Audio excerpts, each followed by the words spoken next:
జై శ్రీరామ్ అండి. ఎలా ఉన్నారు? అందరు బాగున్నారా? థాయిలాండ్ వెళ్ళినప్పుడు నైట్ మార్కెట్లో నెయిల్ ఎక్స్టెన్షన్ ట్రై చేసామని మీతో చెప్పాను కదండి. అయితే దానివల్ల వచ్చే తిప్పలు అన్నీ ఇన్ని కాదండి బాబు. ఆ తర్వాతే అర్థమైందనమాట. యూట్యూబ్ వీడియోల్లో చూసి చాలా ఇష్టపడ్డానమాట. తప్పకుండా వెళ్తే కనుక ట్రై చేయాలని చెప్పేసి దానికోసం గంట వెయిట్ చేసామండి. ఈ నెయిల్ ఎక్స్టెన్షన్స్కి యూవీ రేస్ బాక్సులు కంపల్సరీ ఉండాలండి. గమ్మంటి ఇచ్చేసి తర్వాత ఆ నెయిల్ అంటిస్తాడు కదా, తర్వాత ఆ యూరేస్ బాక్స్లో పెట్టామంటే అది అట్లా లాగేసుకుంటుంది. భలే నొప్పి వస్తుందండి. సరే అంతా తిప్పలు పడి పెట్టించుకుని ఇంకా ఇంటికి వెళ్ళాక ఉంటుందండి. ఆ తర్వాత నుంచే బిగిన్ అవుద్ది అనమాట అసలు సినిమా. ప్రతి దానికి అడ్డం వస్తాయండి. అప్పటిదాకా మన నెయిల్స్ మనకి అడ్డం అనిపించవు కదా, మనం ఫ్రీగా మూవ్ అవుతుంది.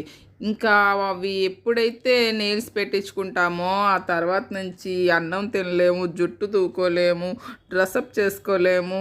అమ్మ సరే అక్కడంటే మనకు పని ఉండదండి, ఏదో అట్లా జరిగిపోయింది.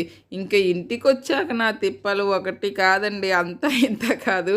చెప్తే నవ్వుతారు. కూరగాయలు కొయ్యలేము, ఏమన్నా గట్టిగా పట్టుకోలేము, అన్నిటికీ నెయిల్స్ అడ్డం వస్తాయి అన్నమాట. నవ్వాలా ఏడవాలా అర్థం కాదు. అంత ఖర్చు పెట్టుకొని వెంటనే తీయనులేము, అలా అని వాటిని భరించనులేము. ఇంకా ఎలా అయితేనే 15 రోజులు 20 రోజులు భరించానండి. అమ్మ నా వల్ల కాదని చెప్పేసి అప్పటికి ఏంటంటే మనం స్నానం చేసి కూరగాయలు కోస్తూ నానిపోతాయి కదా ఏదైనా. ఆ నానినప్పుడు కొంచెం వదిలేస్తుంది అనమాట, గ్యాప్లు వచ్చేస్తాయి. ఆ గ్యాపుల్లో మన జుట్టు ఊరికే ఇరుక్కుపోద్దండి, ఎంత ఇబ్బంది పడతామో.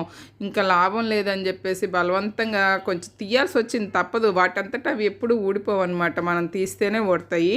ఇంకా అదిగోండి తీస్తే మన నెయిల్ సగం దానికి అంటుకుపోయి ఎంత నొప్పి వచ్చిందో. మళ్ళీ నా నెయిల్స్ నాకు రావడానికి 2 నెలలు పట్టిందండి. ఇప్పటికి కూడా నాకేంటో బలంగా రావట్లేదనే ఫీలింగ్ అనమాట. చేసి అవి తీసాక అన్నం తింటుంటే విపరీతంగా మంటలండి. గోళ్ళకున్న బలం పోయి చాలా ఇబ్బంది పడ్డానమాట. ఉన్నప్పుడు ఒక ఇబ్బంది అంటే పోయాక ఒక ఇబ్బంది. అందుకని ఎవరైనా ట్రై చేయాలనుకుంటే మటుకు కొంచెం చూసుకొని ట్రై చేయండి. ఉంటాను.